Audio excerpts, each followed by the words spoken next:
নিশ্চয়ই আমরা সেই রাষ্ট্র নির্মাণ করতে সক্ষম হব যেখানে ন্যায় প্রতিষ্ঠিত হবে, ইনসাফ প্রতিষ্ঠিত হবে, ন্যায় বিচার প্রতিষ্ঠিত হবে। 1971 সালে যারা দায়িত্ব নিয়েছিল রাষ্ট্রের কল্যাণ করবার, পরিবর্তন আনবার, একটা স্বাধীন সার্বভৌম বাংলাদেশ নির্মাণ করবার, তারা নির্লজ্জভাবে বিশ্বাসঘাতকতা করেছে এবং একদলীয় একটা শাসন ব্যবস্থা চাপিয়ে দিয়েছিল।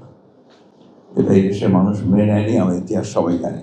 আমি সেই ইতিহাস আর পুনরাবৃত্তি করতে চাই না। আমি যেটা বলতে চাইছিলাম যে এই দেশের মানুষকে সবসময় তার অধিকারের জন্য সংগ্রাম করতে হয়েছে, লড়াই করতে হয়েছে, প্রাণ দিতে হয়েছে, কিন্তু শেষ পর্যন্ত যে আশা আকাঙ্ক্ষা নিয়ে মানুষ লড়াই করেছে সেটা সম্পূর্ণভাবে কখনই অর্জন করা সম্ভব হয়নি। মিনিস্টার বিশ্বকাপে দেশ কাঁপানো অফার। বিশ্বকাপের উন্মাদনা উপভোগ করুন মিনিস্টার টিভিতে। 55 ইঞ্চি অ্যান্ড্রয়েড টিভি মাত্র 55,000 টাকায়, সাথে জার্সি ফ্রি। এবারও জুলাইয়ের যুদ্ধ আমাদের দীর্ঘ 15-16 বছরের গণতন্ত্রকে পুনরুদ্ধার করার যুদ্ধ। দেশনেত্রী বেগম খালেদা জিয়ার নেতৃত্বে এবং তাকে কারাগারে রেখে এদেশের মানুষের লড়াই, পরবর্তীকালে ছাত্রদের সংগ্রাম, প্রাণ বিসর্জন, সবকিছু একটা নতুন একটা স্বপ্ন, নতুন একটা আশা তৈরি করেছিল। আমি একথা বলবো না যে সেই আশা আকাঙ্ক্ষা আমাদের পরিপূর্ণভাবে চূর্ণ হয়ে গেছে, সে কথা বলবো না। আমি যেটা বলতে চাই যে এই সুযোগ সৃষ্টি হয়েছে নতুন করে রাষ্ট্র নির্মাণের, এই সুযোগের সৎ ব্যবহারটা আমাদেরকে করতে হবে।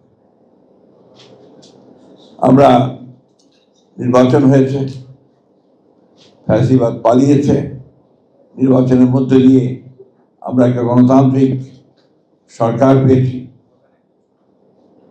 আমরা খুব ভালো করেই জানি যে এত অল্প সময়ের মধ্যে 15 বছরের যে লুটপাট, ধ্বংস, হত্যাযজ্ঞ সবকিছুকে শুধরে দেওয়া সম্ভব নয়, কিন্তু কাজটা শুরু করতে হবে। আমার বিশ্বাস এই কাজটা যে শুরু হয়েছে, হয়তো অনেক অপূর্ণতা রয়েছে, অসঙ্গতি রয়েছে, কিন্তু কাজটা শুরু হয়েছে। একেবারে হয়নি এ কথা বলা যাবে না। আমাদের বিশ্বাস আছে, আস্থা আছে, আমাদের মানুষের প্রতি আস্থা আছে, গণতান্ত্রিক শক্তিগুলোর উপরে আস্থা আছে, যে আমরা